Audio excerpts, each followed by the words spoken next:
Los descubrimientos científicos no siempre empiezan con un «Eureka, lo he encontrado».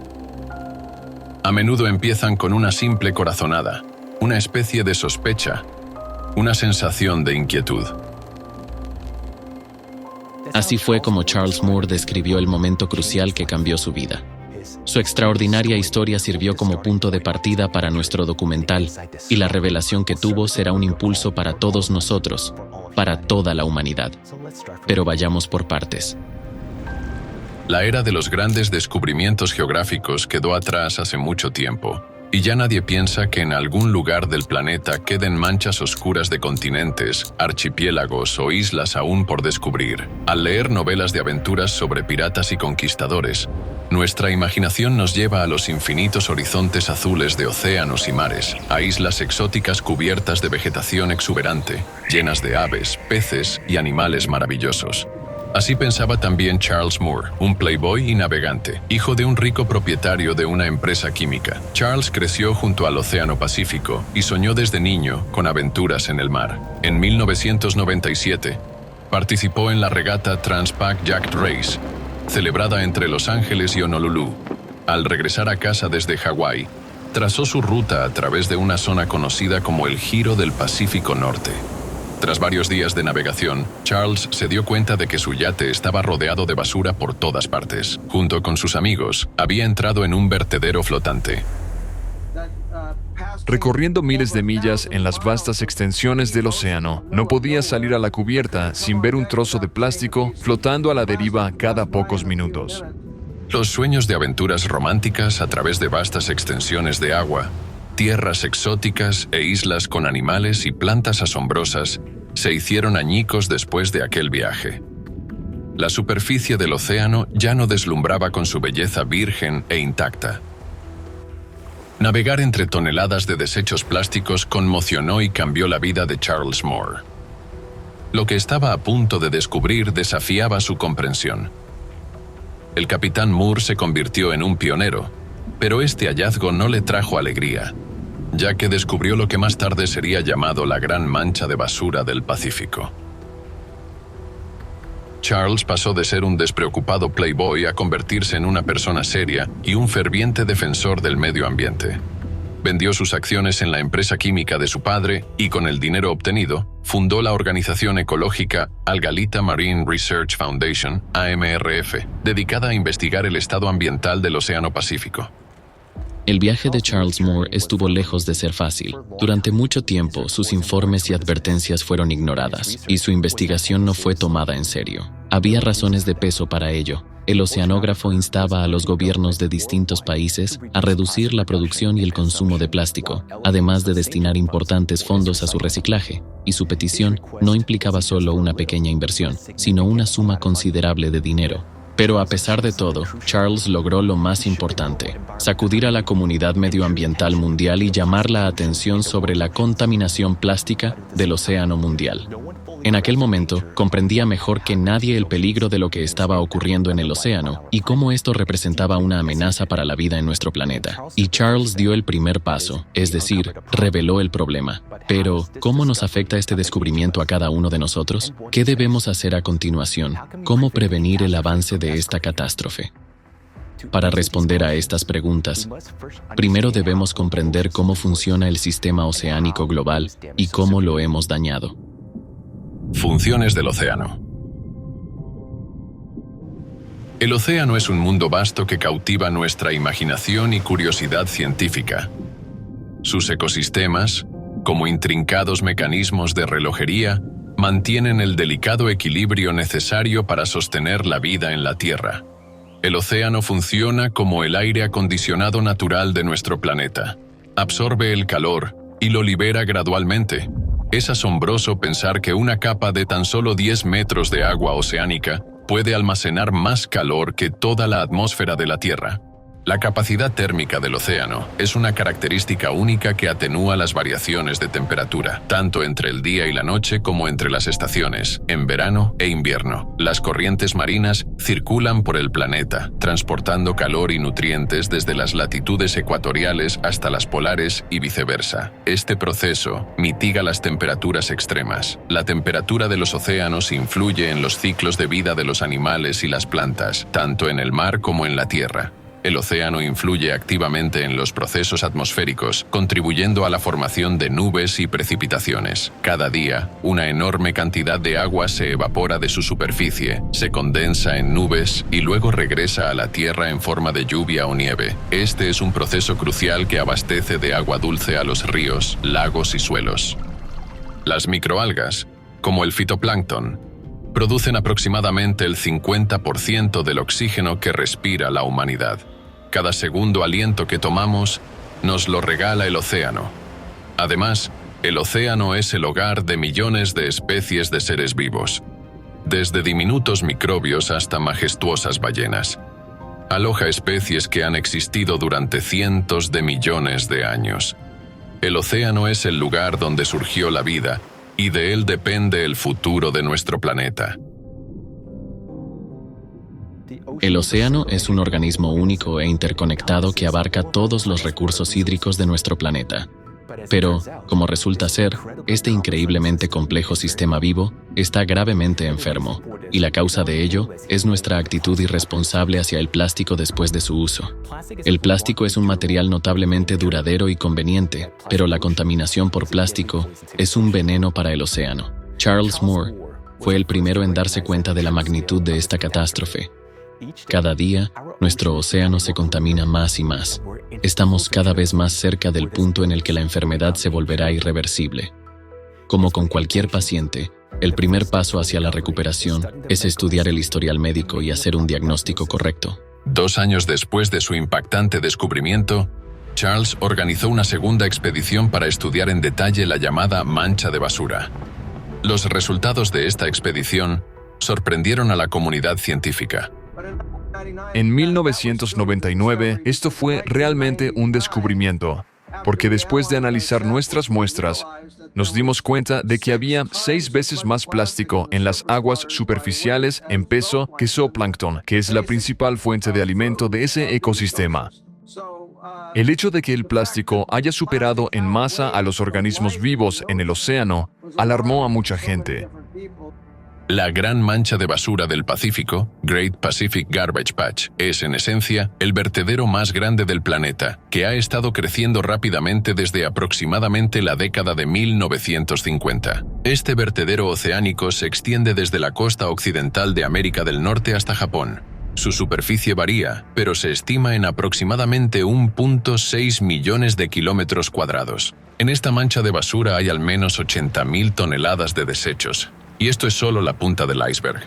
Se calcula que alrededor del 70% del plástico se hunde hasta el fondo del océano, donde podría ocultarse una cantidad significativa de desechos. Nadie sabe con certeza cuánta basura contiene realmente la gran mancha de basura del Pacífico. El giro subtropical del Pacífico Norte es demasiado vasto para ser completamente estudiado por los científicos. Las mediciones han demostrado que esta mancha de basura está creciendo a un ritmo catastrófico. Entre 2015 y 2022, la masa promedio de plástico en su interior se multiplicó por 5, mientras que la cantidad de pequeños fragmentos de plástico aumentó 10 veces.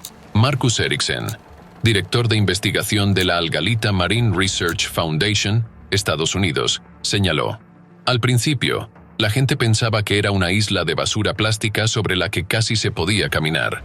No es exactamente así. Es más como una sopa de plástico.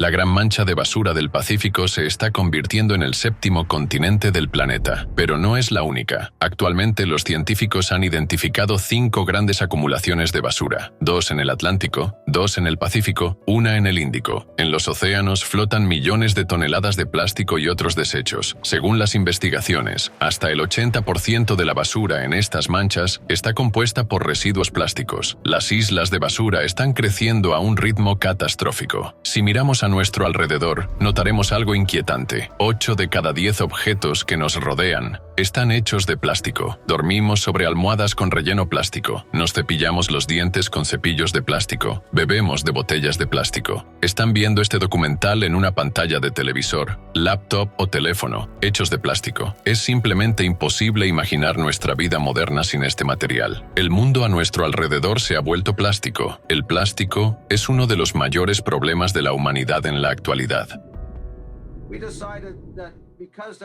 Decidimos que, dado que nadie prestaba atención a la contaminación por plástico, tomaríamos la iniciativa y comenzaríamos a crear lo que más tarde se conocería como el gran despertar ante el problema del plástico.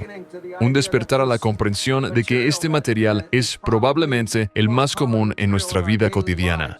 Me gusta decir que, después de dormir, la mayor parte de nuestro tiempo la pasamos abriendo envases de plástico, porque dedicamos demasiado tiempo simplemente a sacar cosas del plástico que lo cubre todo. ¿A qué terribles consecuencias conduce el vertido incontrolado de desechos plásticos en las aguas del Océano Mundial? El problema principal es que, a diferencia de otras sustancias, el plástico no se descompone, permanece en el medio ambiente, no pasa por el ciclo habitual de biodegradación. Después de todo, fue inventado para resistir la descomposición natural. Así, al vencer el proceso natural de descomposición, el plástico se ha convertido en un componente permanente de nuestro entorno. Bien, ahora tenemos una idea general de qué es el continente de basura. Su superficie es verdaderamente inmensa y sigue creciendo constantemente. Pero, ¿qué ocurre en el epicentro de esta enfermedad? Quizás el plástico simplemente flota en un solo lugar y luego se hunde en las profundidades del océano, donde se descompone bajo una enorme presión. Quizás esto no es tan alarmante como parece. Entonces, ¿qué hemos descubierto hasta ahora? Descomposición del plástico en micro y nanopartículas. Hoy en día, el plástico es una de las principales causas de muerte de los seres marinos, y debemos estudiarlo precisamente como un asesino. Es un depredador que mata, pero nunca devora. Al mismo tiempo, se convierte en presa, ya que es ingerido por los animales, llenando sus estómagos sin aportar ningún valor nutritivo. Tiene un lado oscuro y siniestro. Mata y, al ser ingerido, sigue matando. Obstruye y bloquea los estómagos, y lo hace a una escala cada vez mayor. Y esto es solo a nivel de microplásticos.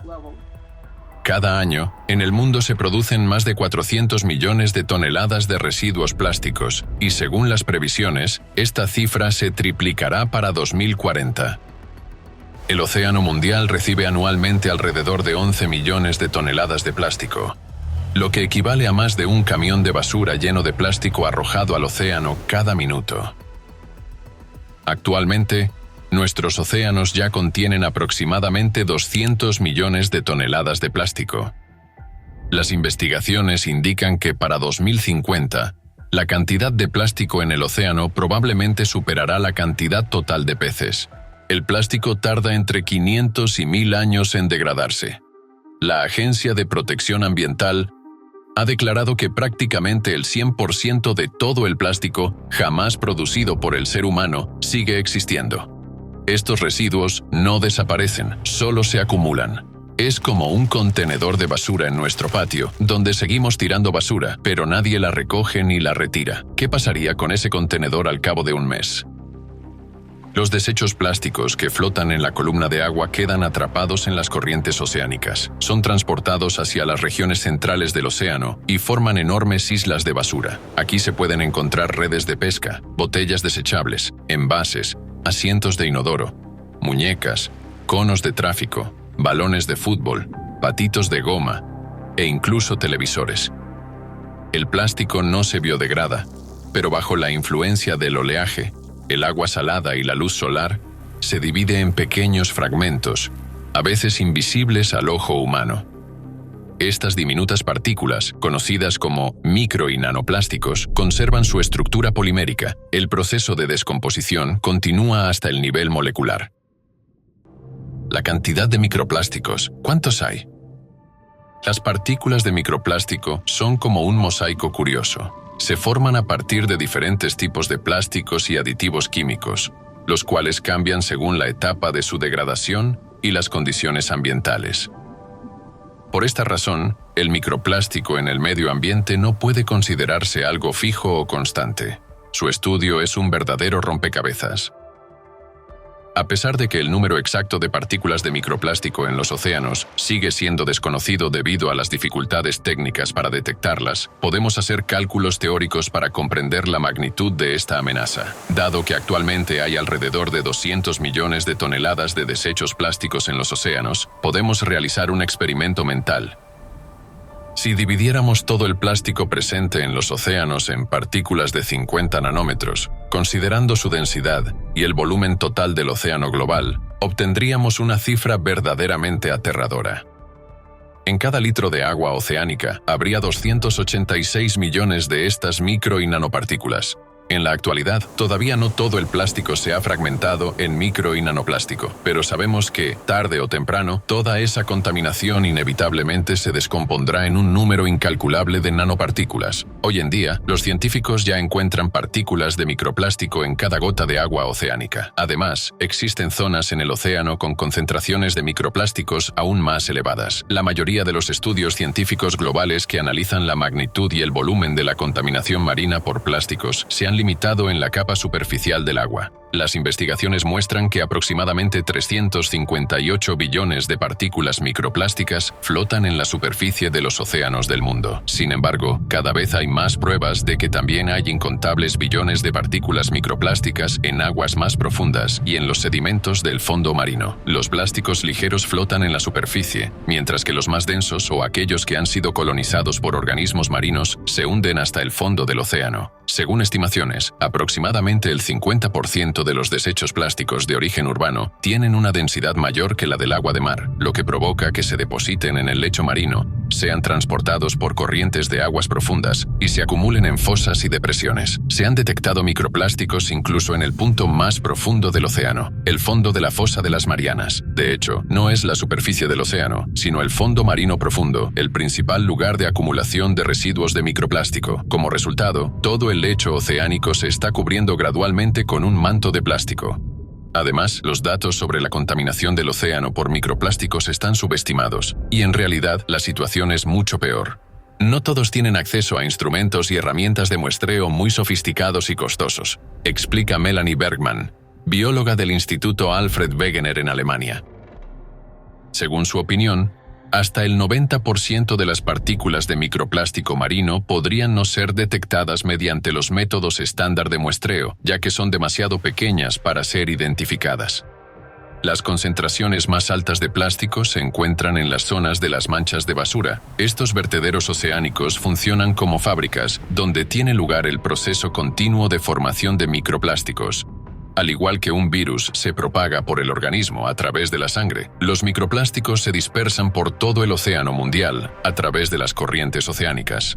Dado que los giros oceánicos están presentes en todos los océanos del mundo, la acumulación de microplásticos ocurre a escala global. Incluso lugares remotos y deshabitados, como el Ártico, no están exentos de esta contaminación.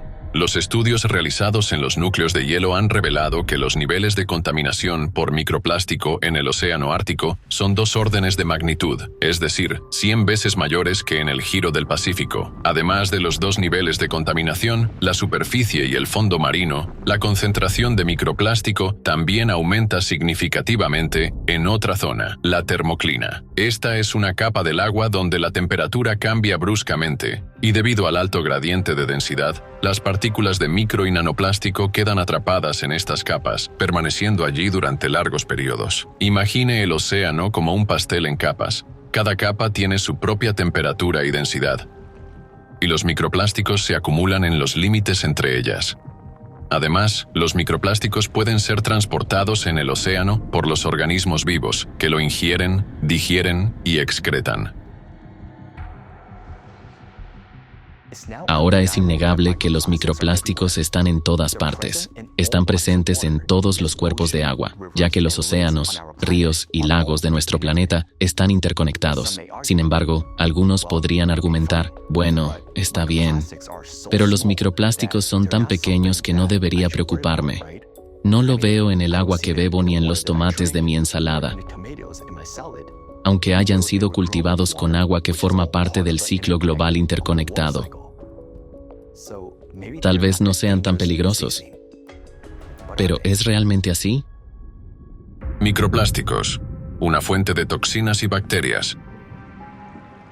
Bajo la acción del sol y las olas, el plástico se descompone en fragmentos cada vez más pequeños, liberando en el agua del océano colorantes, plastificantes y otros compuestos químicos, muchos de los cuales son tóxicos. Como resultado, el océano se convierte en una sopa tóxica, donde el plástico se descompone constantemente en micro y nanoplásticos, haciendo que el océano sea cada vez más tóxico. Las investigaciones han demostrado que los nanoplásticos son aún más tóxicos que los microplásticos, ya que tiene una mayor capacidad para actuar como una esponja, absorbiendo contaminantes del agua y el aire. La superficie de los residuos plásticos se convierte en el hogar de algas nocivas, colonias de bacterias y hongos, que se multiplican rápidamente. Las islas de plástico son una fuente de microorganismos patógenos, capaces de causar enfermedades peligrosas en seres humanos y animales. Además, los desechos plásticos pueden actuar como un puente, por el cual los organismos costeros llegan a aguas abiertas, alterando el frágil equilibrio de los ecosistemas marinos. De esta manera, estas islas de basura se convierten en focos de bacterias peligrosas, representando una amenaza para toda la vida. Los microplásticos matan a los seres vivos. Los plásticos tienen un impacto significativo en los ecosistemas marinos. Cada año, más de 1 millón de aves marinas y 100.000 animales marinos mueren a causa de la contaminación plástica. El 100% de las crías de tortugas marinas tienen plástico en sus estómagos. Si un coral entra en contacto con plástico, su probabilidad de enfermarse aumenta del 4% al 89%. Esto es desastroso, ya que los arrecifes de coral son el hogar de 1/4 parte de toda la vida marina.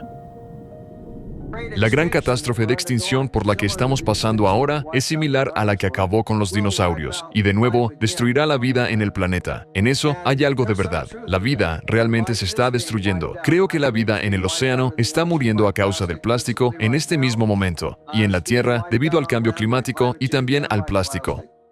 Los microplásticos son tan pequeños que son ingeridos por el plancton. El plancton es la base de la cadena alimentaria. Muchos organismos marinos se alimentan de plancton, y aquellos que no lo consumen directamente, comen a quienes ya lo han consumido. De esta manera, los microplásticos se introducen en la cadena alimentaria. Cuanto más grande es el pez, más microplásticos contiene. Según una investigación, el animal más grande que jamás haya vivido en la Tierra es también el mayor consumidor de microplásticos. Cada ballena consume hasta 43,6 kilogramos de plástico al día. Sin embargo, las ballenas no obtienen el plástico directamente del agua. El 99% de los microplásticos entran en su organismo a través de los alimentos. En otras palabras, el plástico ya está presente en las presas que consumen las ballenas. Vale la pena destacar que los microplásticos de menor tamaño tienen un impacto más peligroso en los organismos a nivel celular. Las partículas de plástico de tamaño nanométrico penetran en las membranas celulares y no se eliminan del organismo, ya que permanecen dentro de las células. Además, los micro y nanoplásticos dañan el ADN dentro del núcleo. Las partículas de plástico no solo contienen sustancias tóxicas, sino que también absorben contaminantes orgánicos del agua de mar y albergan colonias de bacterias. Finalmente, todo esto termina en el organismo humano a través del consumo de mariscos y pescado. En otras palabras, no solo estamos comiendo nuestra propia basura, sino basura condimentada de toxinas, bacterias y hongos. Además, los micro y nanoplásticos también entran en nuestro cuerpo a través de otros alimentos, el agua potable, el aire e incluso la brisa marina. Ahora sabemos que los microplásticos se convierten en nanoplásticos. Estos entran en el aire, en nuestra agua, en nuestra comida e incluso en las verduras. Y si inicialmente se pensaba que este era un gran problema solo para los seres marinos, ahora está claro que es un problema para cada ser humano, para todos los ecosistemas, para todos los hábitats. Bueno, ahora sabemos con certeza que el plástico realmente causa enfermedades. El plástico acorta su vida.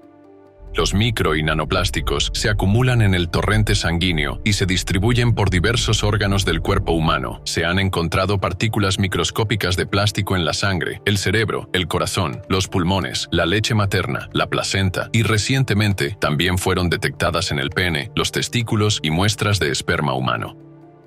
Las sustancias tóxicas liberadas por el plástico dañan el sistema endocrino, lo que provoca graves consecuencias como infertilidad, desequilibrios hormonales y un mayor riesgo de cánceres como el de mama, ovarios y próstata.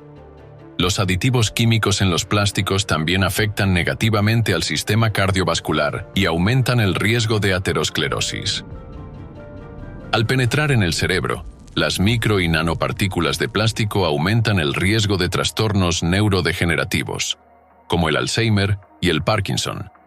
La inhalación de partículas plásticas contribuye al desarrollo de asma e incluso cáncer de pulmón. Los enlaces de hidrógeno son una fuerza clave que organiza la materia en estructuras altamente ordenadas. Las investigaciones muestran que, en presencia de nanoplásticos, se produce una deformación de las moléculas de proteínas debido a la formación de fuertes enlaces de hidrógeno entre los nanoplásticos y las proteínas. Pero todos los seres vivos están formados por proteínas, y su deformación puede tener graves consecuencias biológicas, afectando el funcionamiento de células, tejidos y órganos. Esto pone en riesgo la existencia de toda la vida en el planeta. Como podemos ver, el problema de la mancha de basura, donde los plásticos se descomponen en micropartículas y se dispersan por todas las aguas del planeta, ha resultado ser mucho más amplio. La primera conclusión clave es que el problema de los micro y nanoplásticos afecta a cada ser humano y a toda la vida en este planeta. Es importante destacar que los nanoplásticos son incluso más peligrosos que los virus, porque mientras que los virus penetran en las células, los nanoplásticos van más allá, es decir, afectan las moléculas de proteínas. Dado que toda la vida está compuesta por proteínas, los nanoplásticos representan una amenaza directa para todos los organismos vivos. Además, puede incluso afectar el material genético, el ADN, lo que podría provocar rupturas en sus cadenas y mutaciones genéticas. Por lo tanto, el problema de los plásticos debería preocuparnos a todos. Pero eso no es todo, porque, por sorprendente que parezca, el volumen de residuos plásticos en el océano sigue creciendo rápidamente, al igual que la cantidad y la intensidad de los desastres naturales. Y aquí surge una pregunta. ¿Existe una relación entre los micro y nanoplásticos que han penetrado en cada gota de agua y los cambios que estamos presenciando en el clima? ¿O tal vez no hay ninguna conexión y el clima pronto volverá a la normalidad? Antes de responder a estas preguntas, veamos qué está ocurriendo con el clima. Calentamiento del océano. El informe de la UNESCO sobre el estado del océano mundial en 2024 muestra una imagen preocupante. La tasa de calentamiento del océano se ha duplicado en los últimos 20 años, y el contenido térmico del océano ha alcanzado su nivel más alto. La investigación indica que, entre 1955 y 1986, los océanos se calentaron de manera estable, pero en las últimas décadas, el calentamiento se ha acelerado considerablemente. En 2023 se registró el récord absoluto de temperatura de la superficie oceánica en toda la historia de las observaciones, y 2024 continuó con esta tendencia. La temperatura de la superficie del océano se mantuvo en niveles récord durante 15 meses consecutivos. Por primera vez en la historia, la temperatura media anual del planeta subió 1,5 grados Celsius por encima de los niveles preindustriales. Y este es precisamente el umbral crítico que, según los expertos, marca el punto en el que la humanidad experimentará grandes perturbaciones climáticas. Este aumento se esperaba para mediados del siglo XXI, pero en realidad ya lo hemos cruzado. Según las estimaciones de la ONU, se espera que esta tendencia continúe y que la temperatura global aumente casi 3 grados Celsius en este siglo. Jeff Smith, profesor emérito de física aplicada en la Universidad de Tecnología de Sydney, UTS, informó que los datos acumulados durante 70 años muestran un aceleramiento en el aumento de la temperatura del océano y el volumen total de energía almacenada en los océanos. Los modelos científicos actuales, en presencia de aumentos continuos de los gases de efecto invernadero en la atmósfera, no predicen esta amenazadora aceleración, dijo el profesor Smith. Además, en los últimos 60 años, los océanos a grandes profundidades se han calentado 15 veces más rápido que en los últimos 10.000 años. Esto significa que los procesos de calentamiento global no se limitan solo a las capas superficiales del agua, sino que también afectan a las zonas profundas del océano, donde los rayos solares no pueden penetrar. Para calentar el agua a esas profundidades se requiere una cantidad enorme de energía, lo que resalta la magnitud del problema. Según los científicos, para alcanzar la tasa actual de calentamiento de los océanos, se requeriría una cantidad de energía equivalente a la explosión de 7 bombas atómicas, las mismas que fueron lanzadas sobre Hiroshima, cada segundo, de manera continua, durante todo un año. Son cifras colosales que plantean la pregunta, ¿de dónde proviene toda esta energía? A medida que aumenta la temperatura del agua del océano, el nivel del mar sigue subiendo, amenazando con sumergir costas enteras. En más de 2 siglos, el nivel del océano mundial ha aumentado 21 centímetros y en los últimos 30 años ha subido 10,1 centímetros. Está subiendo 2,5 veces más rápido que antes y el crecimiento continúa. Si esta tendencia persiste, millones de personas se convertirán en refugiados, forzados a abandonar sus hogares y buscar refugio lejos de las zonas costeras.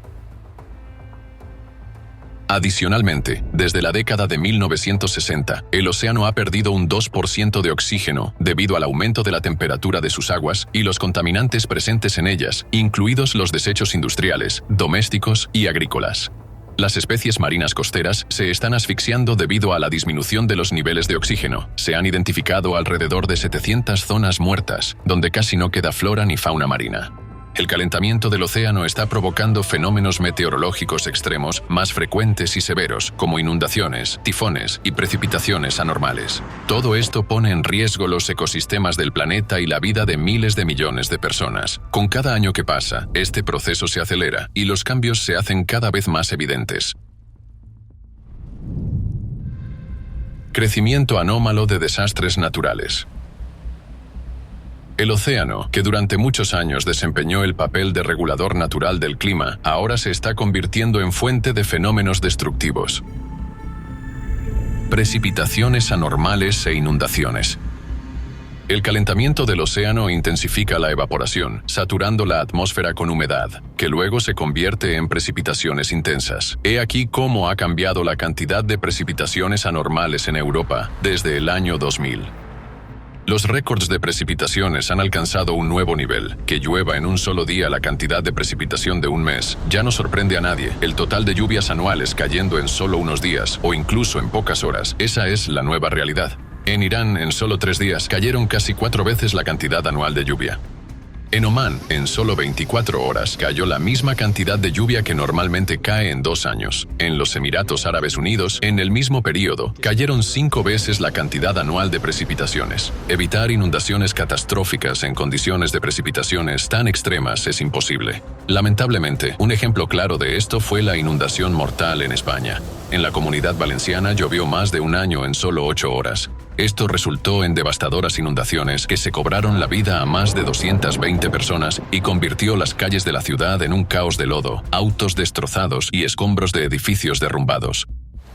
Inundaciones sin precedentes e interminables han golpeado el sur de Brasil desde finales de abril. La catástrofe causó la muerte de 181 personas y dejó sin hogar a más de 500.000. Las inundaciones se cobraron cientos de vidas en las provincias del norte de Afganistán. Torrentes de lodo y agua devastaron asentamientos enteros. Las inundaciones fueron provocadas por lluvias incesantes que siguieron a una prolongada sequía.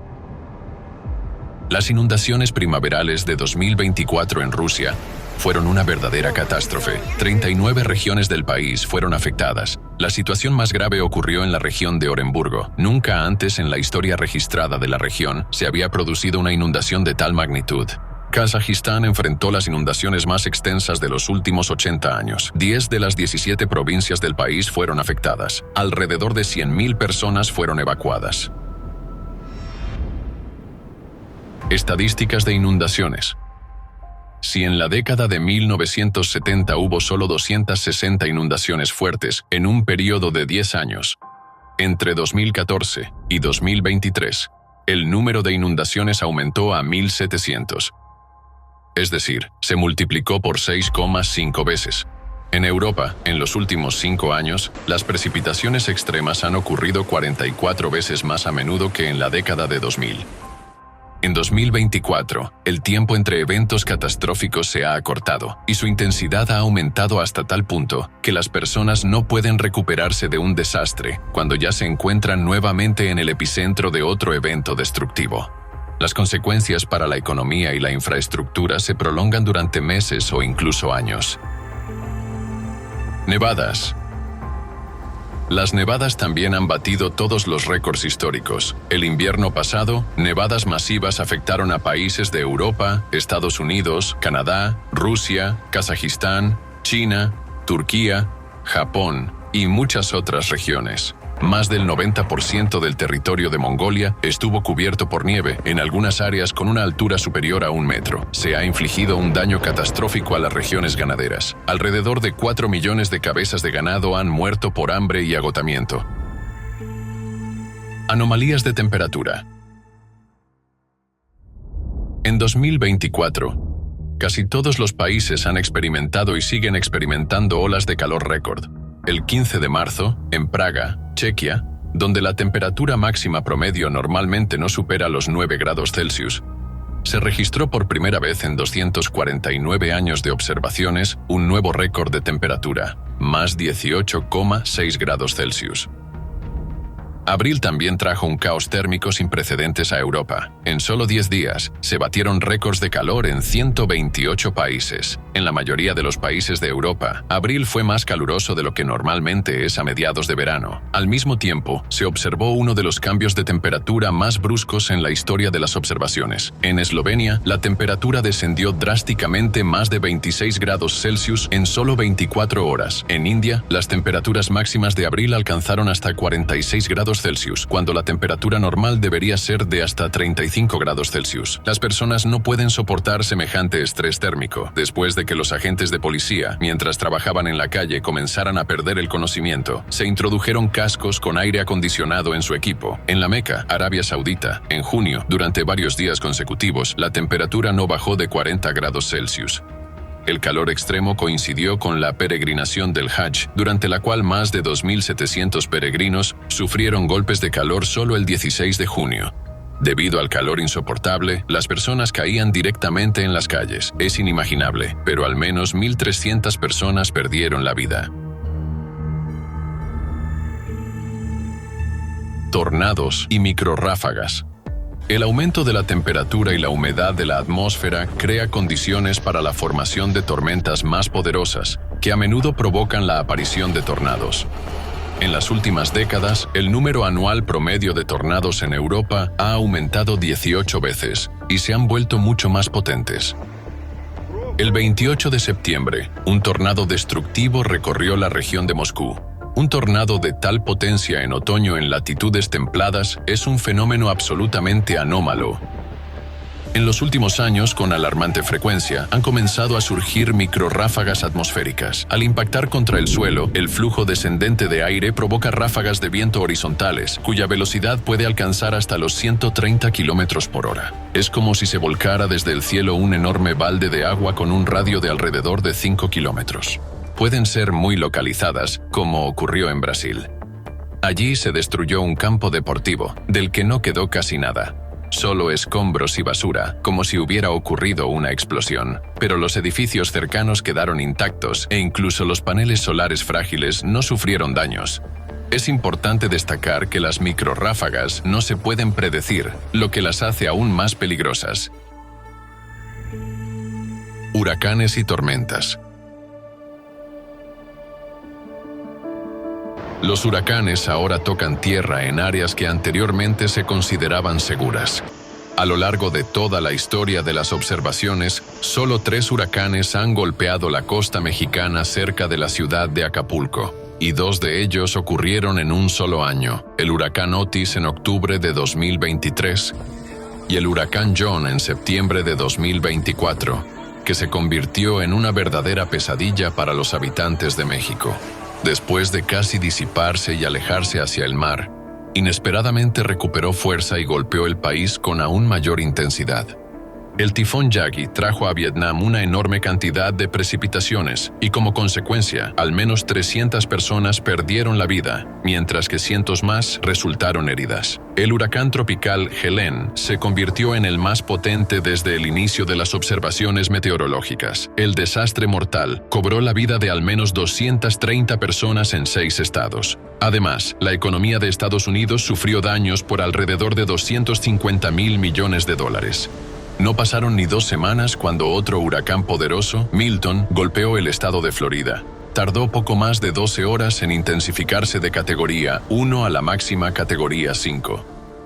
Las Filipinas enfrentaron una serie sin precedentes de desastres naturales. 6 tifones golpearon el país en menos de un mes, 4 de los cuales ocurrieron en solo 10 días. Estas catástrofes cobraron la vida de al menos 171 personas y causaron daños significativos a la economía del país. Los tifones afectaron a 9 millones de personas. La intensidad y frecuencia de las tormentas también están aumentando.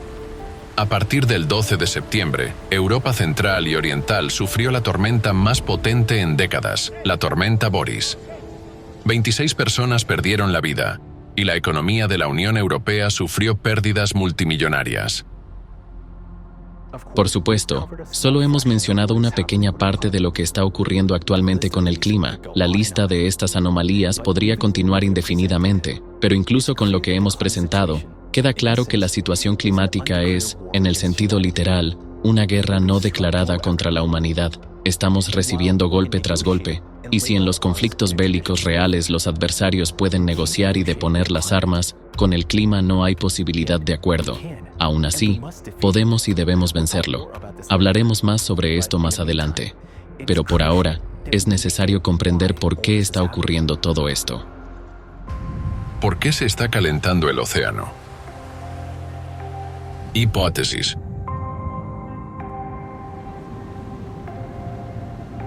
Los principales factores reconocidos que influyen en el calentamiento del océano son los gases de efecto invernadero, como el CO2. Estos gases contribuyen a la retención del calor en la atmósfera y al calentamiento de las capas superiores del agua. Sin embargo, existen otros factores que también pueden desempeñar un papel significativo. Veamos 2 gráficos. Gráfico del aumento de la concentración de plástico en los océanos en las últimas décadas. Vemos que la cantidad de plásticos en el océano ha aumentado rápidamente desde la década de 1950, coincidiendo con el período de acelerado desarrollo industrial y la producción masiva de productos plásticos. Gráfico del aumento de la temperatura en los océanos durante el mismo período. Este gráfico demuestra el aumento paralelo de la temperatura media de la superficie de los océanos, que también se observa desde mediados del siglo XX. Comparando estos 2 gráficos, podemos notar una cierta correlación entre el aumento de la concentración de plásticos en los océanos y el incremento de su temperatura. Esto sugiere que la contaminación por plásticos podría ser uno de los factores significativos, aunque subestimados, en el calentamiento de las aguas oceánicas. Analicemos más detalladamente cómo el plástico puede afectar las funciones del océano, la conductividad térmica y la capacidad calorífica del agua, y de qué manera estos procesos pueden contribuir a su calentamiento. Para ello, profundicemos un poco en la estructura y las propiedades del agua. Propiedades únicas del agua.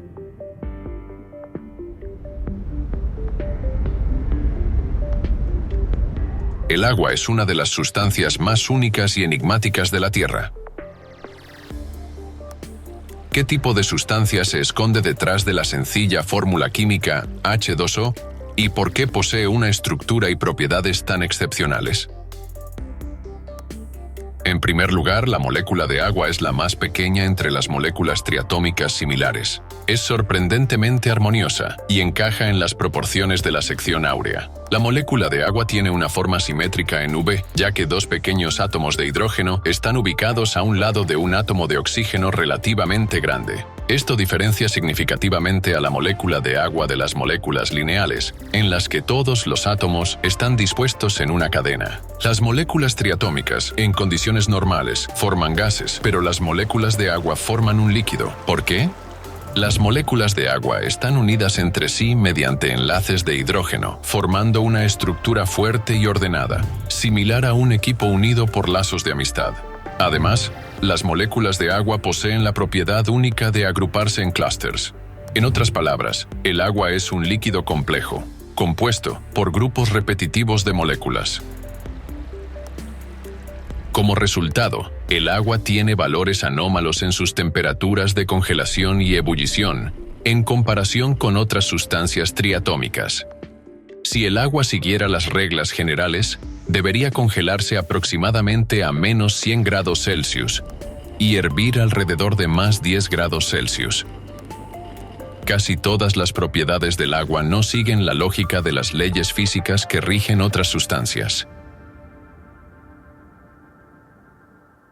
Primera propiedad única. El agua posee la mayor capacidad calorífica específica y el mayor calor de fusión. Esto significa que, en comparación con otras sustancias, el agua es más difícil de congelar y el hielo más difícil de derretir. Gracias a esta propiedad, el océano mundial actúa como un regulador climático en la Tierra. El agua del océano se enfría más lentamente que el aire y el suelo, lo que le permite acumular calor durante el día y liberarlo gradualmente por la noche. En verano, el océano absorbe el exceso de calor, mientras que en invierno lo libera progresivamente. De esta manera, el océano funciona como un gigantesco termostato, suavizando las fluctuaciones extremas de temperatura. Segunda propiedad única. Cuando la temperatura del agua cambia, sus propiedades también cambian. La capacidad calorífica mínima del agua se alcanza a una temperatura de 37 grados Celsius. Este hecho es de gran importancia para los seres vivos, que están compuestos en 2/3 por agua. La temperatura corporal normal de los seres humanos y los animales de sangre caliente, que oscila entre 36 y 39 grados Celsius, se encuentra precisamente dentro de este rango de temperatura. A esta temperatura, las complejas reacciones bioquímicas del metabolismo ocurren de la manera más eficiente. Es como si la propia naturaleza se hubiera asegurado de que los organismos vivos puedan conservar su calor sin gastar demasiada energía, permitiéndoles así continuar su desarrollo. Tercera propiedad única del agua. La mayoría de las sustancias disminuyen su densidad al calentarse. Las moléculas como si se separan. Y la aumentan al enfriarse. Las moléculas se acercan. Sin embargo, con el agua ocurre algo diferente. Cuando se enfría hasta los 4 grados Celsius, su densidad realmente aumenta, como sucede con la mayoría de las sustancias. Pero al enfriarse aún más, de 4 a 0 grados Celsius, su densidad comienza a disminuir. Como resultado, el agua alcanza su máxima densidad a una temperatura de 4 grados Celsius y no a 0 grados Celsius. Y aquí es donde comienza lo más interesante. Cuando el agua se convierte en hielo, su densidad disminuye inmediatamente en más del 9%. Es decir, el hielo ocupa un volumen mayor que el agua en estado líquido. Esta es una propiedad increíblemente inusual del agua. Gracias a que el hielo es más ligero que el agua, no se hunde.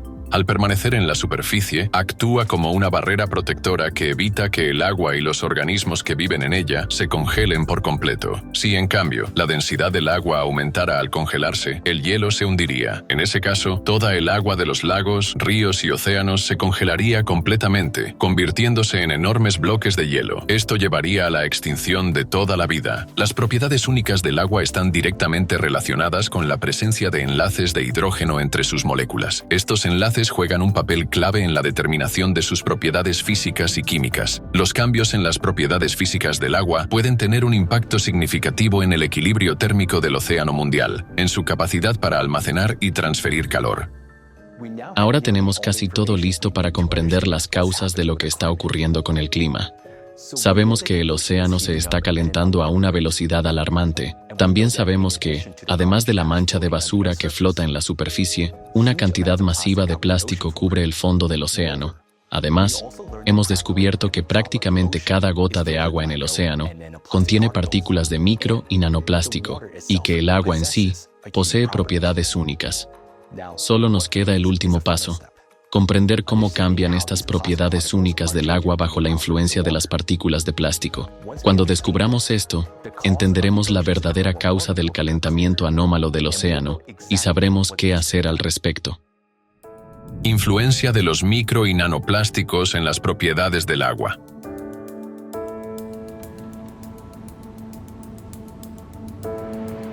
El plástico es un derivado del petróleo. no se descompone, sino que se fragmenta en partículas de micro y nanoplástico. Las partículas de nanoplástico son tan pequeñas que su tamaño es inferior al de un virus. Al entrar en el agua, estas partículas alteran su estructura ordenada, basada en los enlaces de hidrógeno entre las moléculas. Estos enlaces definen las propiedades clave del agua, y cualquier alteración de los mismos altera sus características físicas y químicas. Las nanopartículas de algunos tipos de plástico, como el tereftalato de polietileno, PET, y el nylon, contienen átomos de oxígeno y nitrógeno. Estos átomos pueden formar enlaces de hidrógeno directamente con las moléculas de agua. Como resultado, dichas partículas se incorporan a su estructura ordenada, alterando su organización y perturbando sus propiedades fundamentales. Además, en soluciones acuosas que contienen diversas sustancias, así como ante cambios en el pH y la temperatura, las partículas de nanoplástico pueden adquirir carga eléctrica. Esto ocurre debido a modificaciones químicas en su superficie, como la oxidación y la adsorción de iones, por ejemplo, sodio y cloro en el agua marina. Las nanopartículas de plástico cargadas, rodeadas de iones, atraen moléculas de agua, formando un abrigo multicapa de moléculas de agua a su alrededor. En términos químicos, este proceso se conoce como hidratación, y el abrigo se denomina capa de hidratación. Investigadores de la Escuela Politécnica Federal de Lausana decidieron determinar el tamaño de esta capa de hidratación en los iones, es decir, cuántas moléculas de agua reaccionan con un ion. Llegaron a resultados sorprendentes. Se descubrió que un solo ion puede influir en aproximadamente 1 millón de moléculas de agua circundantes.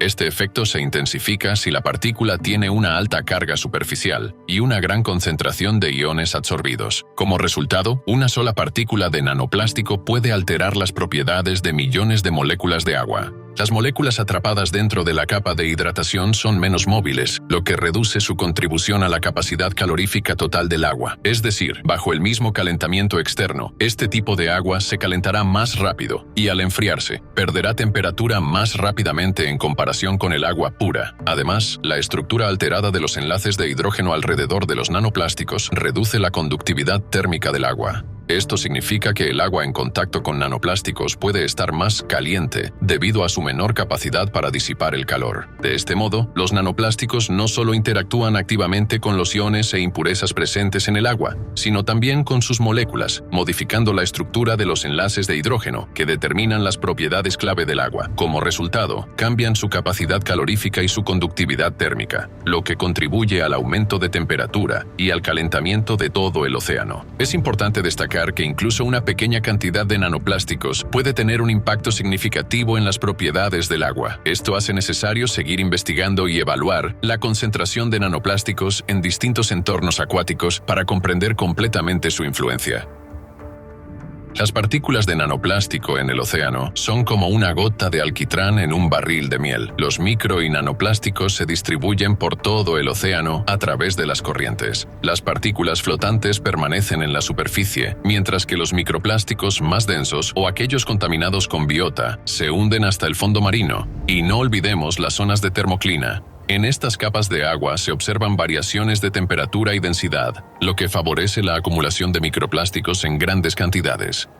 Para comprenderlo mejor, usemos una metáfora visual de un edificio de varios pisos. Imagine un edificio de 10 pisos con bloqueos térmicos en el 5º y 10º piso, que impiden la disipación normal del calor. En lugar de distribuirse uniformemente, el calor se acumula en estos pisos y no puede escapar por el techo. Un termovisor mostraría que la temperatura dentro de este edificio es significativamente más alta que en otro idéntico, pero sin estos bloqueos térmicos. De manera similar, los nanoplásticos en el medio acuático alteran los mecanismos naturales de intercambio de calor. De este modo, el aumento de la concentración de nanoplásticos en las aguas oceánicas altera los mecanismos naturales de transferencia de calor. Esto, a largo plazo, podría contribuir al incremento de la temperatura de todo el océano, impactando el clima global. Cuando el agua se calienta, tiende a liberar el exceso de calor. Durante este proceso, sus moléculas se mueven más rápidamente y ascienden hacia la superficie. Impacto en la atmósfera. Como resultado del exceso de energía, algunas moléculas de agua se separan de otras y se transforman en vapor. Imagine un globo elevándose lentamente hacia el cielo. Este globo representa el vapor de agua. A medida que aumenta la altitud, la temperatura del aire disminuye. En estas condiciones, el vapor de agua comienza a condensarse, convirtiéndose en diminutas gotas. Pero para que las gotas de agua se formen necesitan un soporte, partículas microscópicas llamadas núcleos de condensación. Estas pueden ser partículas de polvo, sal marina o hollín. Cuantos más núcleos de condensación haya, más rápido será el proceso. En la atmósfera, el vapor de agua y las gotas de agua interactúan con los campos eléctricos presentes en el aire y con la carga estática de la atmósfera, adquiriendo así una carga eléctrica. Las cargas son extremadamente importantes y en el proceso de formación de nubes prácticamente lo son todo. Si te rodea el mal tiempo y las tormentas, sabes que algunas nubes tienen cargas eléctricas. Sin embargo, hace tiempo se descubrió, aunque hoy en día no se considera especialmente relevante, que en realidad todas las nubes están cargadas. Así que, si miras una nube, por ejemplo, como la que estoy observando ahora, surge la pregunta, ¿cómo se forman? ¿Qué ocurre allí? Y hemos descubierto que las cargas desempeñan un papel clave. Las gotas cargadas comienzan a atraerse entre sí, como pequeños imanes, lo que acelera el proceso de formación de gotas más grandes. Estas gotas se agrupan, formando nubes y precipitaciones, incluido el granizo. Sin embargo, cuando intervienen partículas de micro y nanoplástico, pueden alterar el frágil equilibrio de estos procesos eléctricos e hídricos en la atmósfera. La interacción entre los cristales de hielo y las partículas de aerosol, incluido el plástico, intensifica la carga electrostática de la atmósfera. Además, las partículas de micro y nanoplástico se convierten en núcleos de condensación efectivos para el vapor de agua. Alrededor de estas partículas cargadas, el proceso de formación de gotas de agua, cristales de hielo y granizo ocurre más rápidamente. Cuanto mayor es la superficie de las nanopartículas, más grandes son los granizos y las nubes de lluvia que se forman en la atmósfera. Ya estamos observando que estos fenómenos se vuelven más frecuentes y destructivos. La presencia de micro y nanoplásticos puede afectar la densidad y las propiedades físicas de las evaporaciones en la superficie del océano, ralentizando su ascenso. Es como si a un globo se le atara una piedra con un hilo. Como resultado, las nubes se forman a altitudes más bajas, generalmente por debajo de los 2 kilómetros. Las nubes a menor altitud se desplazan y distribuyen las precipitaciones de manera menos eficiente, lo que provoca sequías en algunas regiones y un exceso de lluvias en otras. Las nubes más densas, como una manta, retienen el calor en la atmósfera e impiden su disipación hacia el espacio. El aumento de la temperatura provoca una evaporación aún mayor del agua de los océanos y mares, y cuanto más humedad hay, más cálida se vuelve la atmósfera. Es un círculo vicioso. Cabe destacar que por cada grado de calentamiento, la cantidad de humedad en el aire aumenta aproximadamente un 7% y la cantidad de rayos se incrementa en un 12%. Esta humedad proviene principalmente de los océanos, aportando lluvias adicionales durante las tormentas. Al mismo tiempo, en las regiones donde no llueve, el suelo se seca más rápido, lo que provoca sequías más intensas, olas de calor e incendios forestales. El aumento de la temperatura y el incremento del vapor de agua provocan una mayor inestabilidad en la atmósfera. Esto fortalece la convección y aumenta la frecuencia de las tormentas. Algunas de ellas, las más intensas, se convierten en tormentas eléctricas. En estas condiciones, el riesgo de tormentas severas se incrementa significativamente. Cuando las tormentas eléctricas comienzan a fusionarse e interactuar, como ocurre en las tormentas tropicales, pueden convertirse en huracanes más poderosos. Todos estos factores se combinan, aumentando el riesgo de tormentas eléctricas severas y, especialmente, de supercélulas, que generan granizo y, en ciertas condiciones, incluso tornados en algunas regiones. El calentamiento extremo del océano y el exceso de electricidad y calor en la atmósfera agravan la situación climática. El granizo anómalo, Las lluvias torrenciales, las tormentas intensas, los huracanes, los rayos y los sprites se están intensificando con una fuerza alarmante. Los fenómenos climáticos se vuelven cada vez más destructivos y peligrosos.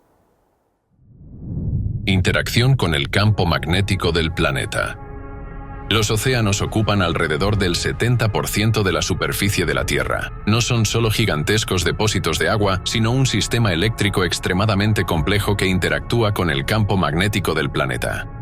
El campo magnético protege la superficie de la Tierra del viento solar y de la peligrosa radiación cósmica. Funciona como un escudo. Sin él, la atmósfera sería destruida. El campo magnético de la Tierra se genera en las profundidades del planeta, donde el núcleo externo líquido se mueve constantemente alrededor del núcleo interno sólido, actuando como un gigantesco generador natural. Este campo es generado por el núcleo e interactúa con los fenómenos eléctricos en los océanos y la atmósfera. Gracias a las sales, el agua de mar puede conducir electricidad, casi como los cables en nuestros hogares, por lo que el océano transmite corrientes eléctricas. Sin embargo, la contaminación en los océanos y la atmósfera en áreas con altas concentraciones de plástico, especialmente nanoplásticos, altera las propiedades químicas y eléctricas del agua. Cuanto más contaminada está el agua, más sufre la atmósfera. Cuando el agua contaminada se evapora, transporta consigo metales, microplásticos y otras sustancias. Imagine que tiene un imán potente del tamaño de la palma de la mano, pero si coloca un trozo de hierro cerca, este absorberá parte del campo magnético,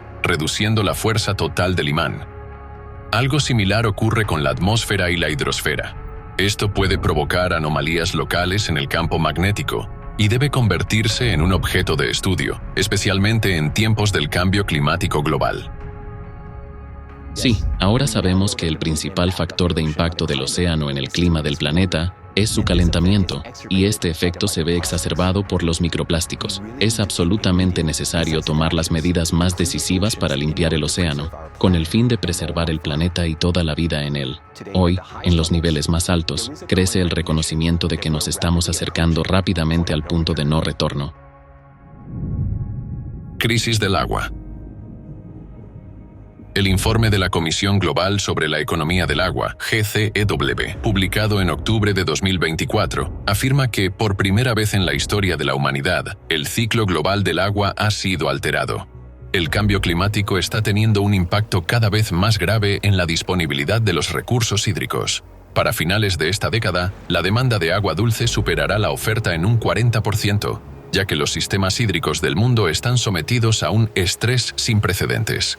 Aproximadamente el 70% de las reservas de agua dulce del mundo se utiliza para el riego de cultivos agrícolas. Sin embargo, muchos sistemas de riego son ineficientes, lo que provoca pérdidas significativas de agua. El aumento de las temperaturas, los cambios en los patrones de precipitaciones y la creciente frecuencia de fenómenos meteorológicos extremos amenazan la seguridad alimentaria global. Ya se prevé la desaparición de más de la mitad de las reservas mundiales de alimentos en los próximos 25 años, mientras que 3.000 millones de personas ya viven en condiciones de escasez de agua. Esto es realmente alarmante y afectará a todo el mundo en un futuro cercano. El valor del océano para la preservación de la vida en el planeta es evidente, y los líderes mundiales ya están hablando de la necesidad de tomar medidas urgentes. El informe de la UNESCO, Estado del Océano Mundial en 2024, tiene como objetivo informar a los responsables políticos y fomentar acciones para crear el océano que necesitamos para el futuro que queremos. El presidente de la Asamblea General de la ONU, el señor Denis Francis, afirmó con razón que el océano es nuestro aliado más fuerte en la lucha contra el cambio climático. Por ello, es nuestra responsabilidad común elegir el rumbo correcto y asumir nuevamente el compromiso de gestionar de manera sostenible los valiosos recursos del océano, garantizando su disponibilidad de generación en generación.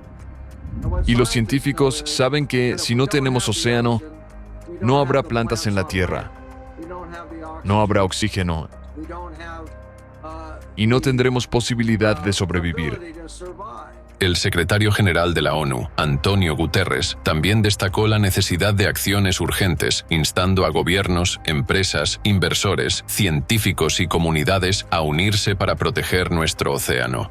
Marina Ovchinova, presidenta del Movimiento Internacional Social Alatra, hizo una declaración clave en la COP29 sobre el aumento sin precedentes de los desastres relacionados con el clima. Ella señaló: No nos damos cuenta del poco tiempo que nos queda antes de alcanzar el punto de no retorno. es evidente que la preservación de la salud de los océanos es crucial para el futuro de nuestro planeta.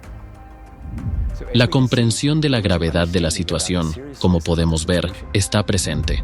Se dicen muchas palabras importantes sobre la limpieza del océano, pero ¿qué pasos concretos se están tomando en este momento para sanar nuestro planeta, afectado por un peligroso virus? Por ahora solo se puede decir una cosa: el paciente está más muerto que vivo. Y es solo cuestión de tiempo antes de que deje de respirar. Entonces, ¿qué están haciendo los médicos? Trabajo de Sísifo.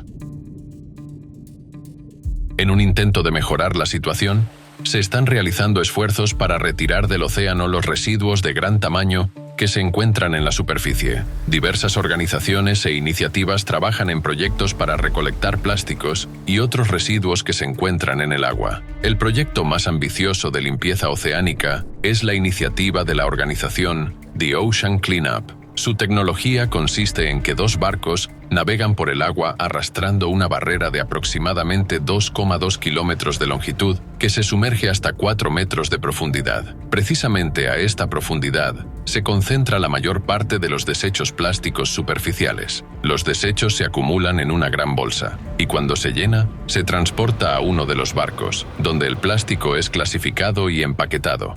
Luego, la bolsa se vuelve a sumergir en el agua y el proceso comienza de nuevo. A primera vista suena genial, pero hay varios matices. Al recoger los desechos, junto con los plásticos también quedan atrapados organismos vivos que habitan en la superficie del agua, como microalgas, alevines de peces y medusas. Hasta ahora, nadie ha medido exactamente cuántos seres vivos quedan atrapados en las redes, pero si estos organismos son eliminados en grandes cantidades, esto tendrá un impacto negativo en toda la vida marina, ya que se alterará la cadena alimentaria. A pesar de las medidas tomadas para garantizar la seguridad de los animales, el problema sigue sin resolverse.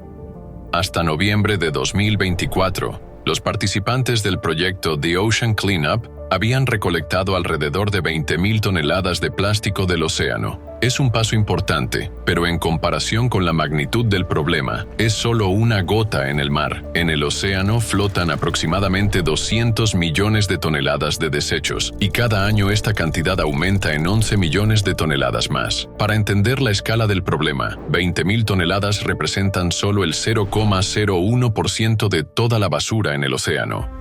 Al estudiar el problema de la limpieza del océano, surgen muchas preguntas. Por ejemplo, incluso si logramos sacar todo el plástico del océano, ¿qué planeamos hacer con él? Actualmente, no se recicla más del 9% del plástico. ¿Significa esto que simplemente lo volveremos a arrojar a los vertederos? Además, la limpieza de los desechos es increíblemente costosa. La gran mancha de basura del Pacífico está demasiado lejos de las costas de cualquier país, por lo que nadie asumirá la responsabilidad ni destinará fondos para su limpieza. Según Charles Moore, limpiar esta zona quebraría a cualquier país que intentara hacerlo. Y en el océano existen 5 de estas islas de basura. Recoger basura del océano, mientras cada año se extraen miles de toneladas de desechos pero se vierten millones más en su lugar, es realmente un trabajo de Sísifo. La limpieza del océano solo será posible cuando se convierta en una tarea de toda la humanidad y no solo en la iniciativa de unos pocos activistas. Los desechos grandes son solo una pequeña parte del problema. Eso es solo el plástico en la superficie. Es solo una pequeña fracción, el 1% de lo que realmente hay en el océano, explica Melanie Bergman, bióloga marina del Instituto Alfred Wegener. Cuando el plástico se descompone en micro y nanopartículas, limpiar el océano de este contaminante se vuelve prácticamente imposible. Aunque ya existen tecnologías para eliminar los microplásticos del agua, aún están en fase experimental, lejos de implantarse a escala global. Las principales dificultades son la eficacia limitada y la complejidad de escalar estas soluciones. Pero incluso si logramos recolectar toda la basura grande, ¿qué hacemos con los microplásticos? Están dispersos a lo largo de la columna de agua del océano, con concentraciones particularmente altas en el fondo marino. Y precisamente los microplásticos representan la mayor amenaza. Realmente, la limpieza del océano se asemeja a un trabajo de Sísifo, ya que la cantidad de desechos vertidos en el océano es varias órdenes de magnitud mayor que la cantidad que se extrae. Entonces, ¿qué se debe hacer? Es evidente que las tecnologías de limpieza actuales no están a la altura de la magnitud del problema, solo ralentizan un poco la caída del planeta hacia el abismo climático. Un poco más, y el punto de no retorno será superado. Surge una pregunta razonable. ¿Disponemos, como humanidad, de las tecnologías capaces de limpiar los océanos de micro y nanoplásticos? ¿O estamos condenados? Las tecnologías ya existen. Cuando la humedad se evapora, los microplásticos ascienden desde la superficie del agua hacia la atmósfera. Para limpiar tanto el océano como la atmósfera de los micro y nanoplásticos, necesitamos un filtro a escala planetaria, y el papel de tal filtro puede desempeñarlo un generador atmosférico de agua, o en abreviatura GAA, cuando se aplique a gran escala. Este es un dispositivo que convierte la humedad de la atmósfera en agua pura. El agua se evapora cada día de todos nuestros océanos, mares y lagos. Cuando llega a cierta altura por encima de cierto punto, se enfría hasta el punto de rocío y se convierte en una nube. Y entonces, por supuesto, el viento arrastra esa nube. Cuando su temperatura desciende por debajo del punto de rocío, se convierte en lluvia y vuelve a cambiar de estado. Al extraer la humedad del aire, estimulamos la evaporación. Con cada ciclo de evaporación, una nueva cantidad de micro y nanoplásticos se eleva desde la superficie. El principio de funcionamiento del dispositivo es el siguiente. Primero se filtra el aire que entra en ella. El agua se condensa a partir de la humedad que hay en el aire. Así, lo único que extrae el dispositivo es una molécula de H2O, que es más pequeña que una partícula de microplástico. Es decir, de esta manera limpiaremos el océano de los microplásticos y reduciremos la presión sobre los recursos hídricos de nuestro planeta. Al hacerlo, proporcionaremos agua potable a las regiones que la necesitan con urgencia, pero esto debe implementarse a escala industrial y debe ser una iniciativa a nivel global y estatal.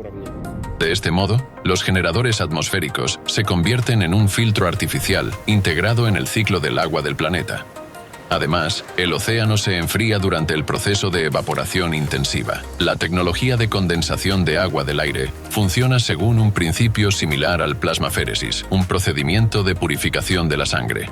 Así como el plasmaféresis elimina los componentes nocivos de la sangre y restaura la inmunidad del organismo, el GAA filtra los nanoplásticos del vapor de agua y restaura las funciones naturales del océano. Así, limpiaremos la atmósfera y el océano de microplásticos. Además, con la ayuda de las instalaciones de GAA, obtendremos el volumen necesario de agua purificada para todas las necesidades domésticas e industriales. El agua utilizada debe regresar al suelo, donde interactuará con microorganismos que descomponen nanoplásticos, se enriquecerá con minerales y pasará por un proceso de purificación natural. A medida que la humedad se reponga, las aguas subterráneas y los ríos secos comenzarán a recuperarse, los suelos se volverán fértiles y la vegetación prosperará. Además, un suelo húmedo ayudará a mitigar las fluctuaciones de temperatura. Y la alta conductividad térmica del agua permitirá disipar el calor de las áreas cálidas. Esto es especialmente crucial en el contexto del cambio climático global. Utilizando un generador de agua atmosférica en cada hogar, nunca más necesitarán utilizar botellas de plástico. Por lo tanto, al utilizar el generador de agua atmosférica, resolveremos el problema del agua. Reduciremos la huella que deja la producción de plástico. Disminuiremos la huella de carbono del transporte y ayudaremos al medio ambiente a volver a su ciclo natural. ¿Podrá esta tecnología proporcionar agua a las personas en el desierto? Se trata de una tecnología que permite crear agua en cualquier lugar, porque el principio mismo de esta tecnología es que la calefacción y refrigeración crean condensación. Así que, ya sea en el Valle de la Muerte, en Nevada o en el desierto del Sahara, podemos generar agua allí. Es decir, podemos generar agua en cualquier parte del planeta. Pero surge la pregunta, ¿no secaremos el aire de esta manera? Cuando se trata del contenido de agua en el aire ambiental o en la atmósfera, como he mencionado anteriormente, es absolutamente imposible alterar el equilibrio natural de la atmósfera, porque es demasiado grande y demasiado poderosa. E incluso si creáramos una máquina enorme y asombrosa que succionara constantemente agua de la atmósfera, inmediatamente, con la otra mano, recogería agua del Pacífico o de la masa de agua más cercana. Además, al extraer el exceso de humedad de la atmósfera, se reduce la cantidad de precipitaciones extremas y vientos. Asimismo, la atmósfera se limpia de metano y CO2. En tan solo 2 a 3 años de uso activo de los generadores atmosféricos de agua, el océano y la atmósfera estarán significativamente más limpios. Al eliminar microplásticos del océano, restauraremos su función de conductividad térmica. El océano volverá a transferir calor a la atmósfera, que luego se disipará en el espacio. Esto reducirá el impacto destructivo de los desastres naturales. Además, la transición a los GAA permitirá reducir la dependencia de las fuentes de agua terrestres y subterráneas. Los GAA pueden producir el volumen necesario de agua tanto para las necesidades potables como para las industriales. Serán vitales durante una crisis hídrica y garantizarán un suministro estable de agua.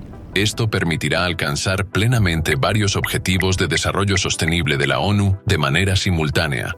Para que el proceso de limpieza del océano comience a gran escala, toda el agua debe provenir exclusivamente de la atmósfera, es decir, debemos hacer una transición completa a los GAA. Cuanta más humedad extraigamos de la atmósfera, más intenso será el proceso de evaporación, lo que acelerará la limpieza del océano. Y para un suministro energético económico de los GAA, debemos utilizar generadores de energía sin combustible, GSC. Sin duda, necesitamos detener el vertido de basura en el océano. Además, es crucial llevar a cabo la reconstrucción de los sistemas de alcantarillado. Estos pasos conducirán a una revolución científica y tecnológica, garantizarán un suministro de agua sostenible y reducirán el impacto negativo sobre el clima.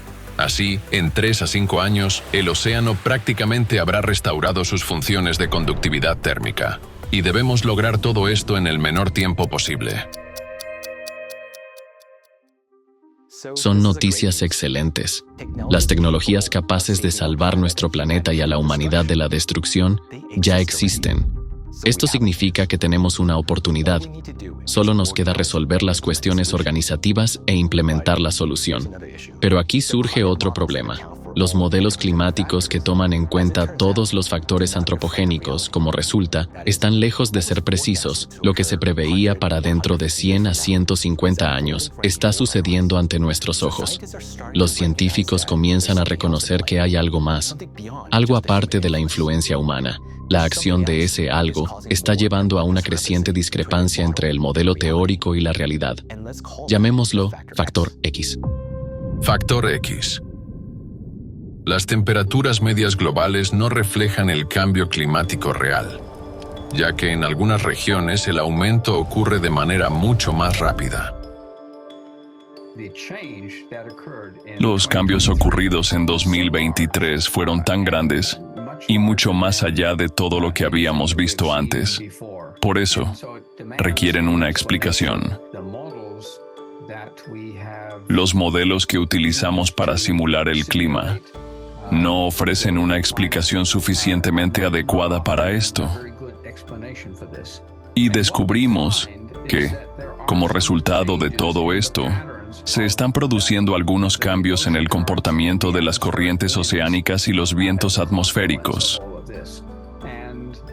Así, a pesar del calor adicional, este se traslada a través de las corrientes oceánicas y la atmósfera, concentrándose en regiones específicas de una manera que nunca habíamos observado antes. La comunidad científica mundial observa con preocupación cómo las tendencias de deterioro climático superan sus modelos de previsión. ¿Cuál es la causa de tan gran imprecisión en los modelos climáticos actuales? Según algunos expertos, una de las principales causas radica en el misterioso factor X. Las temperaturas récord de 2023, sin embargo, alarmaron a los científicos y sugieren algunos misteriosos, nuevos procesos que podrían estar ocurriendo, dice el principal climatólogo de la NASA, Gavin Schmidt. No fue solo un récord. Fue un récord que superó el récord anterior con un margen récord. Él añade: las tendencias a largo plazo son claras para nosotros y están causadas por los gases de efecto invernadero, el impacto antropogénico. Pero lo que ocurrió en 2023 fue precisamente esto, y luego algo más. Y ese algo más es mucho más grande de lo que esperábamos o lo que podemos explicar por ahora. En este documental, hemos explorado uno de los factores que contribuyen al aumento de la temperatura del océano, y este factor son los cambios en las propiedades de la propia agua oceánica. Los nanoplásticos afectan la capacidad calorífica y conductividad térmica del agua, atrapando el calor en las aguas oceánicas. Además, existen gases de efecto invernadero que calientan la atmósfera, la cual a su vez calienta la superficie del océano. Pero ¿pueden estos factores aumentar tan significativamente el calentamiento del océano si la radiación solar sigue siendo la misma y todos los factores antropogénicos han sido considerados en los modelos climáticos? Esto plantea la hipótesis de que un calor adicional está ingresando al océano desde otra fuente. Los estudios muestran que las profundidades medias del océano se están calentando 15 veces más rápido en los últimos 60 años que en los 10.000 años anteriores, y además, la velocidad de este calentamiento está aumentando. Para tal calentamiento de las capas profundas, donde no llegan los rayos solares, se requiere una enorme cantidad de energía. Por ejemplo, justo frente a las costas de la Antártida Occidental, se está produciendo un extraño calentamiento de las aguas profundas del mar de Weddell. Mientras los primeros 700 metros de agua prácticamente no se calientan, las temperaturas en las capas más profundas están aumentando de manera constante. Existen varias teorías para explicar esta anomalía, pero ninguna ha sido probada de manera concluyente. ¿De dónde proviene el calor adicional en las profundidades del océano? Se considera que el calor proveniente del interior de la Tierra es insignificante y se puede desestimar. Pero, ¿es posible que estemos subestimando este factor? Nuestros conocimientos sobre las profundidades oceánicas son limitados. Más del 70% del fondo marino se encuentra a más de 3.000 metros de profundidad. La investigación en tales profundidades conlleva muchas dificultades técnicas. Los batiscafos y los sensores rara vez descienden hasta allí, y los cálculos se basan en datos antiguos. Simplemente no sabemos qué está ocurriendo realmente en el fondo del océano. Por ejemplo, hace poco, los científicos descubrieron 19.000 volcanes submarinos previamente desconocidos. Hasta el día de hoy solo se ha cartografiado alrededor del 5% del fondo oceánico. Mientras no lo hayamos explorado al 100%, estaremos trabajando casi a ciegas. Arthur Viterito, oceanógrafo y profesor de la Universidad de Maryland, observó que, desde 1995, la cantidad de terremotos en el fondo oceánico a lo largo de las dorsales medioceánicas ha aumentado. Así que construí un gráfico de la actividad sísmica en las zonas de las dorsales medioceánicas y lo comparé con los cambios en la temperatura global, y observamos un desfase de 2 años. En otras palabras, la actividad sísmica precede al cambio de la temperatura global en aproximadamente 2 años. Cuanto mayor es la actividad sísmica, más activo es el movimiento del magma en el sistema. La temperatura de este magma fundido puede superar los 1000 grados. Eso es precisamente lo que estamos estudiando. No tenemos mediciones directas del volumen de magma que está subiendo. Todo lo que podemos hacer es medir el nivel de actividad sísmica, ya que para ello contamos con una red global de estaciones sísmicas. Así, las investigaciones de Arthur Viterito muestran que el calentamiento del océano también está influenciado de manera significativa por procesos endógenos, como la actividad sísmica y magmática. Mis investigaciones muestran que el impacto geotérmico es un factor significativo en el calentamiento global. Como vemos aquí, los datos de Argonne muestran los cambios en la temperatura global a diversas profundidades durante los últimos 20 años. La mayor parte del calor se transporta en la superficie, pero también estamos observando un aumento del calentamiento desde abajo, es decir, el calor proviene tanto de arriba como de abajo. De ninguna manera. Como hemos señalado, si ampliamos esta parte de la pluma, se puede ver que de ninguna manera las temperaturas más altas debajo de la capa superficial pueden provenir de la superficie. Porque aquí existe una anomalía fría y debajo de ella una anomalía cálida, pero no puede atravesar esta capa, conocida como termoclina. La termoclina es, en esencia, una frontera claramente definida que separa las aguas superficiales cálidas, conocidas como capas mezcladas, y las aguas mucho más frías por debajo de ella, llamadas aguas profundas. En realidad, este sistema está interconectado. En realidad, el calor puede atravesar la termoclina. Y recientemente han aparecido varios estudios interesantes que afirman que la termoclina en realidad se ha debilitado. Esto ocurre de manera sincrónica con el aumento de la actividad sísmica en las zonas de las dorsales medio-oceánicas. Es decir, no es simplemente un fenómeno aleatorio. Así que en la superficie el agua es más fría y debajo de ella es más cálida. ¿De acuerdo? Esto es una prueba de que el calor geotérmico asciende desde las profundidades hacia la superficie. La convección ascendente del calor ha potenciado aún más este proceso, debilitando la termoclina y aumentando el contenido térmico del océano. Nos hemos enfrentado a una nueva realidad, el factor X. Parece ser la causa principal del deterioro del estado del planeta, que se ha manifestado de manera notoria en las últimas décadas. Y los micro y nanoplásticos solo agravan su efecto. Sin embargo, queda una importante pregunta. ¿Qué exactamente es el factor X? ¿La fuerza que está calentando las aguas desde las profundidades del océano? Los científicos de ALATRA llevan casi 30 años estudiando el factor X, que está relacionado con los cambios que ocurren dentro del planeta. Este grupo internacional e independiente de investigadores incluye expertos de diversas disciplinas científicas, como física nuclear, astrofísica, geología, matemáticas, biología y medicina. Se han unido para llevar a cabo investigaciones interdisciplinarias, que incluyen el estudio de los cambios climáticos y geodinámicos.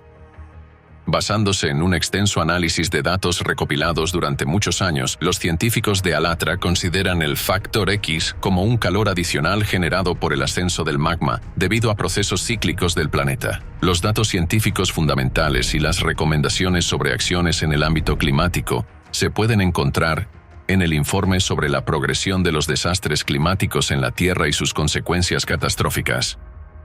Este informe fue presentado personalmente al Papa Francisco en el Vaticano por Marina Ovtchinova, presidenta de ALATRA. Tras un análisis detallado de los datos, el Vaticano otorgó al movimiento ALATRA la bendición apostólica de su santidad por sus esfuerzos en el ámbito climático y ambiental.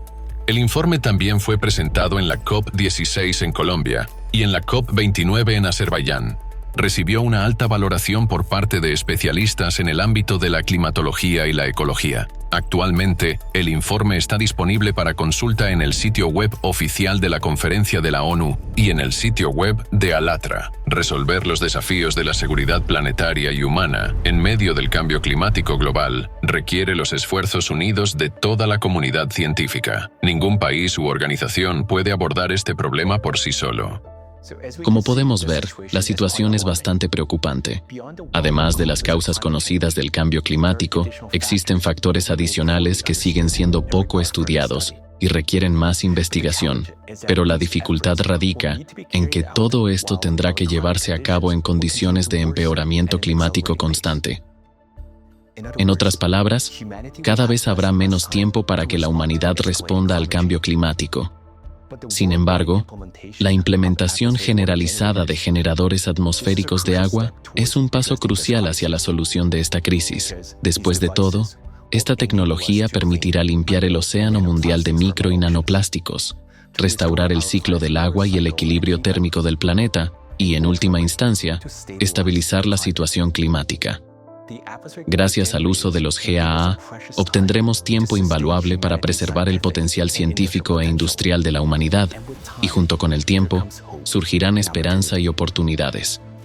Al mismo tiempo, debemos crear condiciones en la sociedad que permitan a los científicos de todos los países colaborar abiertamente, compartir libremente sus conocimientos y trabajar juntos en beneficio de la humanidad y para su supervivencia. Lograr esto requiere paz global, una paz duradera entre todos los países. Solo entonces podremos realmente enfrentar y superar la crisis climática. Nos gustaría enfatizar que las ideas y direcciones de investigación presentadas en este documental ofrecen enfoques prometedores y prácticos para abordar los problemas relacionados con el cambio climático a los que nos enfrentamos hoy en día. Su estudio detallado llevará a un avance significativo en la comprensión de los procesos que ocurren en nuestro planeta. El poder del cambio está en nuestras manos. Juntos, podemos transformar los desafíos en oportunidades para lograr un progreso increíble. Ha llegado el momento de actuar por el bien del planeta, por nosotros mismos y por las generaciones futuras.